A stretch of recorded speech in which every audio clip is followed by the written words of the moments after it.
Good morning guys and welcome back. So today we're going to be adding just a little bit of class to the back of the Jeep.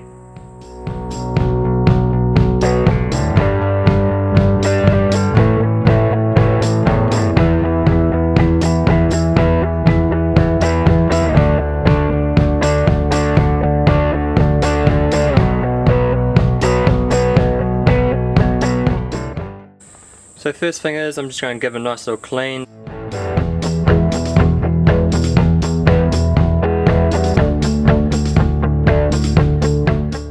Okay, so I've got the back all clean now, and I've placed my first bit of laminate flooring on the passenger side. Now what I've done is I've put it just underneath the back seat, so it will allow for a little bit of storage underneath. So I've got my front all lined up, so now I've placed the section I want cut over the back, and I'm just going to make a little line just on the inside, just here, so I know where to cut.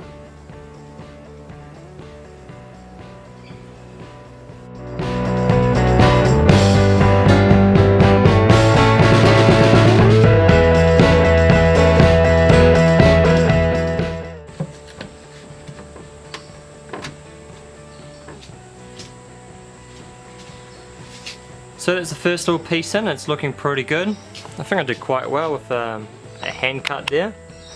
It's looking pretty good, it's nicely underneath the back seat. So now to put in the next piece, to see how much I need to cut off for the center console.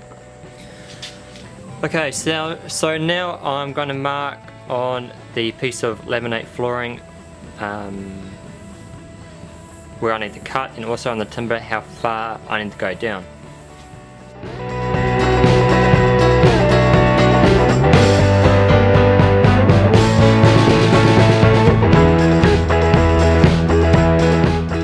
Just got the second to last one, and now simple cut. Now I'm just going to measure with a measuring tape the distance between this one here and the wheel arch, just so I can get the measurements pretty spot on, because it's going to be a little bit tight.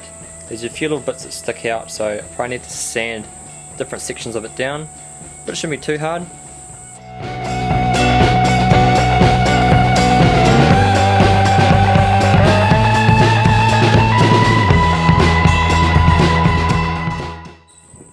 Okay, so the final one is done now. I've had to do a lot of sanding just to get it to fit in properly. I'm trying to cut in these grooves here. Could probably do a little bit more sanding on that edge there.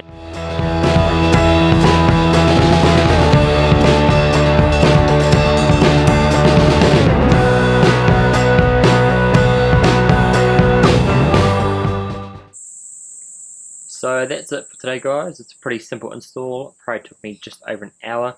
If you had some power tools, you could probably save a little bit more time, but I did everything by hand, and it took a lot of sanding to get that last little bit in, but pretty cheap as well, and it's going to add something a little bit different to the back of your Jeep. So for the package, it's probably about $35 from your local hardware shop, and it's like a tongue and groove, so they just slide into each other, so they're not going to move around. Eventually I'll probably add some tie down points, maybe the old seat belt supports. I might add those in so I can tie stuff down. But for now it's pretty good. I'm pretty happy with how it's turned out. So if you guys like this video, please hit the subscribe button and the like button, and I'll see you guys next time. Thanks for watching.